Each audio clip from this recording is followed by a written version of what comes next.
కేంద్రం నుంచి రాష్ట్రానికి రావాల్సిన నిధులను కేంద్ర మంత్రి కిషన్ రెడ్డి అడ్డుకున్నారని పీసీసీ అధ్యక్షుడు మహేష్ కుమార్ గౌడ్ ఆరోపించారు.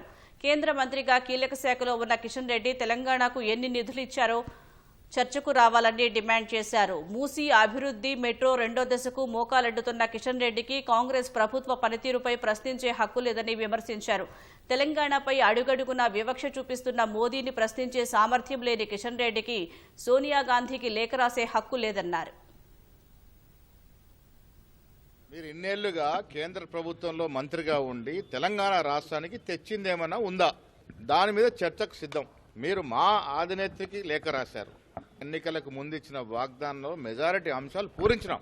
ఇంకా 3 ఏళ్ల సమయం ఉంది. మేము చెప్పినటువంటి మాటలు, ఇచ్చిన వాగ్దానాలు 6 గ్యారెంటీలో పలు అంశాలు పూరించినాం. అన్ని కూడా పూరించడం సిద్ధంగా ఉన్నాం. మీరు కేంద్రంలో బీజేపీ 12 ఏళ్ల పాలన మీద చర్చకు సిద్ధం. ఏ బీదవాన్ని మీరు ఆదుకున్నారు, ఎన్ని ఉద్యోగాలు ఇచ్చారు, తెలంగాణకి ఎన్ని పరిశ్రమలు తెచ్చారు, 1,000 కోట్లు నిధులు తెచ్చారు. మీరు మూసీ నదికి రావాల్సిన నిధులు అడ్డుకున్నారు, మెట్రో రావాల్సిన నిధులు అడ్డుకున్నారు.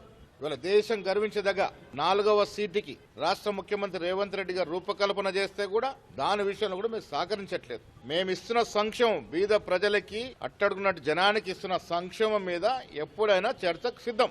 ఏ ఇతర రాష్ట్రంలో లేనటువంటి, ఇవ్వనటువంటి సంక్షేమాన్ని ఇవాళ తెలంగాణ రాష్ట్రంలో కాంగ్రెస్ ప్రభుత్వం ఇస్తా ఉంది, అభివృద్ధి చేస్తా ఉంది. 10 ఏళ్లు పాలించిన బీఆర్ఎస్ పార్టీ లక్షలాది కోట్లు అప్పు తీసుకొచ్చి మా నెత్తిన పెట్టిపోతే కూడా ఎవరిని ఛేదించుకుంటూ మేము ఇవ్వాల్సిన అభివృద్ధి, సంక్షేమం రెండు కూడా సమానంగా ఇస్తా ఉన్నాం. దీని మీద ఎవరొచ్చినా చర్చకు సిద్ధం.